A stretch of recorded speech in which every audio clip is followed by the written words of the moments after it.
గోదాదేవి అనుసంధానం చేసినటువంటి పాసురాలలోని విశేషాలు మనం వింటున్నాం కదా.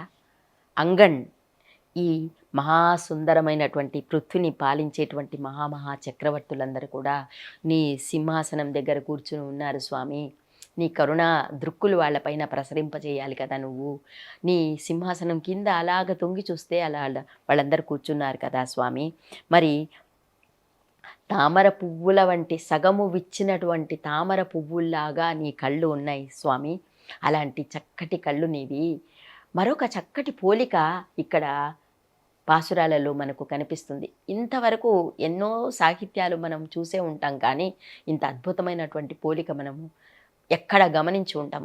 చిరు గజ్జలు అంటారు కదా, గజ్జలు, చిన్న చిన్న గజ్జలు. ఆ గజ్జలు ఎలా ఉంటాయి? కాస్త తెరుచుకుని ఉంటాయి.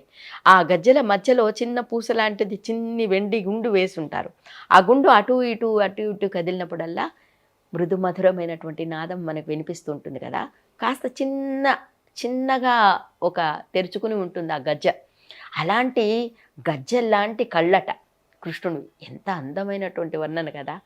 గజ్జల్లాంటి కళ్ళు, ఆ అర్ధనిమీలితమైనటువంటి ఆ నేత్రాలను పూర్తిగా తెరిచి మమ్మల్ని చూడు స్వామి అని ఈ పాసురంలో అమ్మ స్వామి అందాన్ని పొగిడిందనమాట. మారిమలై అన్నటువంటి ఈ మారిమలై అన్నటువంటి పాసురము సింహాసన పాట్టు అంటారు దీన్ని. సింహాసన పాట్టు ఎందుకంటే ఈ మారిమలై అన్నటువంటి పాసురంలో వానకారులో ఈ సింహము తన గుహలో వెళ్ళి విశ్రమిస్తుందన్నమాట. వానకాలంలో బయటికి ఎక్కువగా వెళ్ళి వేటాడే అవకాశం ఉండదు కాబట్టి వానకాలంలో చక్కగా విశ్రాంతి తీసుకున్నటువంటి సింహము వానలు తగ్గగానే ఒక్కసారి అలాగ పరికించి గుహ నుంచి తను అలాగ మెల్లిగా బద్ధకంగా లేచి ఒక్కసారి తన కాళ్లపైన తాను నిలబడి కాళ్ళు అలా ముందుకు వెనక్కి నిగిడ్చి ఒళ్ళంతా ఒక్కసారి విదిలించుకుని జూలు ఇలా పూర్తిగా విదిలించుకొని అప్పుడు మోర పైకెత్తి గాండిస్తుంది. ఇవన్నీ కూడా ఆండాళ్ళు ఎక్కడ చూసింది? ఇవన్నీ ఆమె సింహాన్ని ఎక్కడ చూసింది? చూడలేదు కదా. నృసింహావతార వర్ణనలో ప్రహ్లాదుని యొక్క వేదనని బాపటాని కోసమై నృసింహస్వామి ఎలాగా ఉద్భవమయ్యాడు స్తంభంలో అన్నటువంటి కథ అయితే విన్నది విష్ణు చిత్తుని ద్వారా. కానీ ఆ సింహము గుహలో పడుకుని ఉన్నటువంటి సింహము ఎలా జూలు విదిల్చి బయటికి గంభీరంగా అడుగులు వేస్తూ వచ్చేటువంటి విధానాన్ని కూడా ఇందులో ఈ మలై అన్నటువంటి పాసురంలో అమ్మ వర్ణించిందనమాట అద్భుతంగా. అలాగా నీవు ఒక్కసారి ఆ సింహంలాగా జూలు విదిల్చి ఎర్రటి కళ్ళను అటు ఇటు తిప్పి సింహం ఎలాగ నడిచి వస్తుందో అలాగ నీవు కూడా నిద్రలోంచి లేచి గంభీరంగా అడుగులు వేసుకుంటూ ఈ సింహాసనం మీదికి వచ్చి అధిష్ఠించవలే స్వామి అని ఆ పాసురంలో వర్ణించడం జరిగింది. మా కోరికను నువ్వు మా తీర్చాలయ్యా స్వామి అని అద్భుతంగా వర్ణించిందనమాట గోదమ్మ. దీన్ని సింహాసన పాటు అంటారు. అండ్రివ్వలగా అన్నటువంటి తరువాతి పాసురాన్ని మంగళాశాసన పాసురము అంటారనమాట. ఈ మంగళాశాసన పాసురం ఎందుకంటే తన తండ్రిని తలుచుకుంది గోదాదేవి. ఎందుకంటే తండ్రి ఏమన్నాడు? పల్లాండు పాడారు కదా, ఆయనకి దిష్టి తగలకుండా ఉండాలి అని. అలాగా అదే పద్ధతిలో ఈవిడ ఎలాగా వామనావతారంలో ధరణిని కొలిచినటువంటి నీ పాదుకలు, నీ పాదములకు మంగళము, రావణుని పొగరు అణిచినటువంటి నీ శౌర్యానికి మంగళము, శకటాసురుణ్ణి దూడ రూపంలో వచ్చినటువంటి మరొక రాక్షసుని సంహరించినటువంటి నీ పాదములకు మంగళము.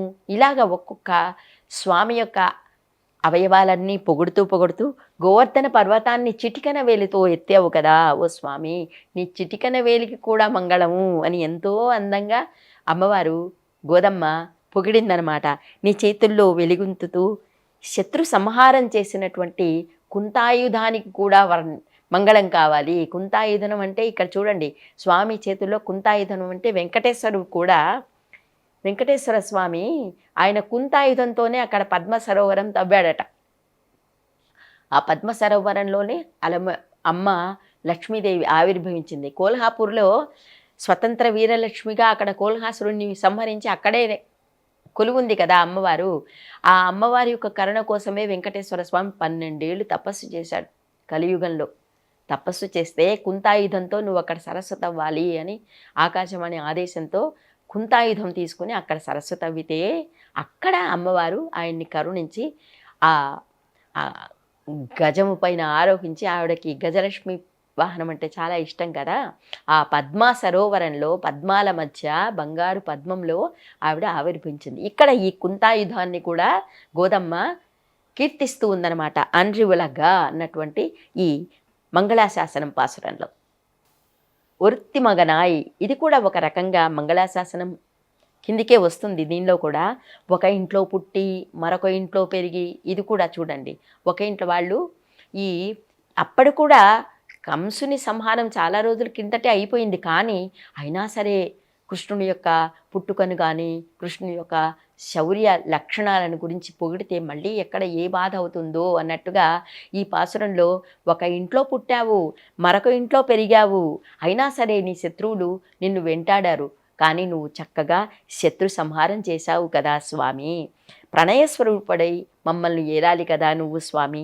మా తప్పులను మన్నించి మా వ్రతానికి కావలసినటువంటి ఉపకరణాల లీబవా అని వృత్తి మగనాయి అన్నటువంటి ఈ పాసురంలో దేవకి దేవి గర్భంలో పుట్టావు కదా, అష్టాక్షరీ రూపునిగా పుట్టావు అక్కడ నువ్వు.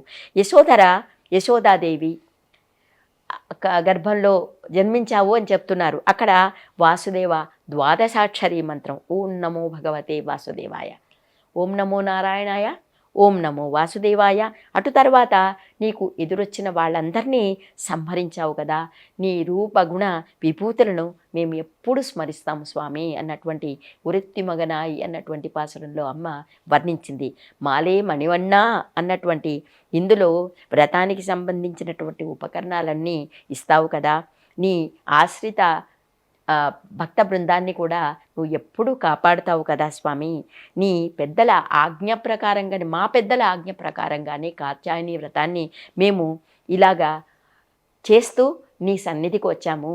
నీ పాంచజన్యం వంటి ఎన్నో శంఖాలు కావాలి మాకు, ఢక్కలు కావాలి, నీ కీర్తిగానం చేసేటువంటి బృందాలు భక్త బృందాలు కావాలి, వేల వేల గాయకులు కావాలి స్వామి, దీపములు ధ్వజములు ఇవన్నీ కూడా కావాలి. అంటే స్వామి యొక్క వైభవాన్ని వర్ణించేందుకు మేము మాత్రమే చాలము. మేము చేస్తున్న వ్రతం ఏమిటి? నీ వ్రతం నీ యొక్క కీర్తిగానం చేసేందుకే. నీ కీర్తిగానం చేసేందుకు మాకు ఇవన్నీ కావాలి. కాబట్టి ఇవన్నీ కూడా నువ్వే ఇవ్వాలి. ఎన్ని నోళ్లలో రోము రోము రసనా హొయ్ అంటాడు హిందీలో ఘనానంద్ అనేటువంటి కవి.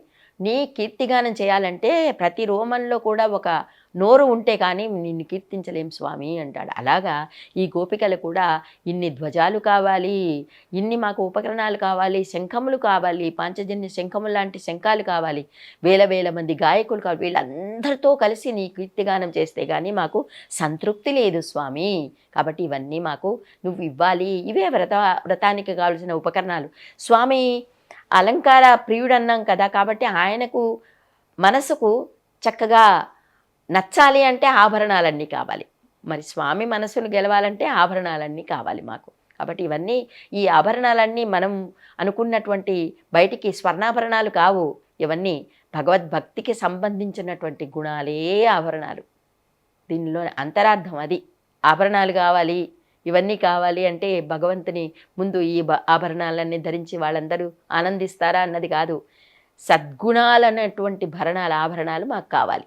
నిన్ను కీర్తించేటువంటి ఆభరణాలు అంటే అవే కావాలి. కాబట్టి ఉత్సవ పాసురం అన్నటువంటి కూడారై అన్నటువంటి తర్వాతి పాసురంలో ఈ వ్రతం చేసిన వారికి కృష్ణ పరమాత్మ కరుణించి వాళ్ళని ఎలాగా తన వాళ్ళని చేసుకోవాలి అంటే, స్వామి నీతో కలిసి మేము నీ మందిరంలో ఒక మధురమైనటువంటి పదార్థాన్ని, ఒక పాయసం, పాలున్నోం నెయ్యిన్నోం పాలున్నాం అని అన్నారు ముందు. ఆ పాలు నెయ్యి ఇవన్నీ త్యజిస్తాము, అలంకారాలన్నీ త్యజిస్తాము, పూలు ధరించము ఇవన్నీ అన్నారు కదా ముందు. ఈ 27వ పాసురంలో ఈ పాలు పెరుగు అవన్నీ కూడా మాకు కావాలి, నీతో కలిసి మేము అవన్నీ భుజించాలి. ప్రత్యేకంగా అక్కార వడిసెల్ అనేటువంటి తీయని పదార్థం చేస్తారట. ఆ అక్కార వడిసెలు ఏంటి? నెయ్యి చక్కగా దండిగా గుమ్మరించి పాలతో చక్కటి అక్కార వడిసెలనుంటి తీపి పదార్థం చేస్తే అది ఆ నెయ్యి దానిలో నెయ్యితో తయారు చేస్తారు కదా, ఆ నెయ్యి మా చేతుల నుంచి వేళ్ల సందుల నుంచి ఇలా కారిపోవాలన్నమాట. అలాగా నీతో కలిసి మేము అక్కార వడిసెలు అనేటువంటి తీపి పదార్థాన్ని మేము ఆరగించాలి స్వామి. మా మోచేతుల వరకు ఆ నేతి ధారలు అలా కారాలి స్వామి. కాబట్టి మాకు ఇలాంటి కరుణ కావాలి. నీతో మాకు అభిన్నత్వం కావాలి. శేషీభావము అని ముందు నుంచి చెప్పుకుంటున్నాం. మనము స్వామికి మన మధుర భక్తిని మనం సమర్పిస్తే ఆయన మనల్ని స్వీకరిస్తాడు. కాబట్టి స్వీకరించి ఈ తీపి పదార్థాన్ని ఆయనతో పాటు మనము కలిసి తినేటువంటి భాగ్యాన్ని సమర్పిస్తాడు అన్నటువంటి ఈ ఉత్సవ పాసురం చాలా పవిత్రమైనటువంటి పాసురంలో గోదాదేవి వర్ణించింది. తరువాతి కథని వచ్చే భాగంలో విందాం. గోదారంగమన్నార్ తిరువడిగలే శరణం. Please subscribe to the channel and download the Politicos app from the links in the description.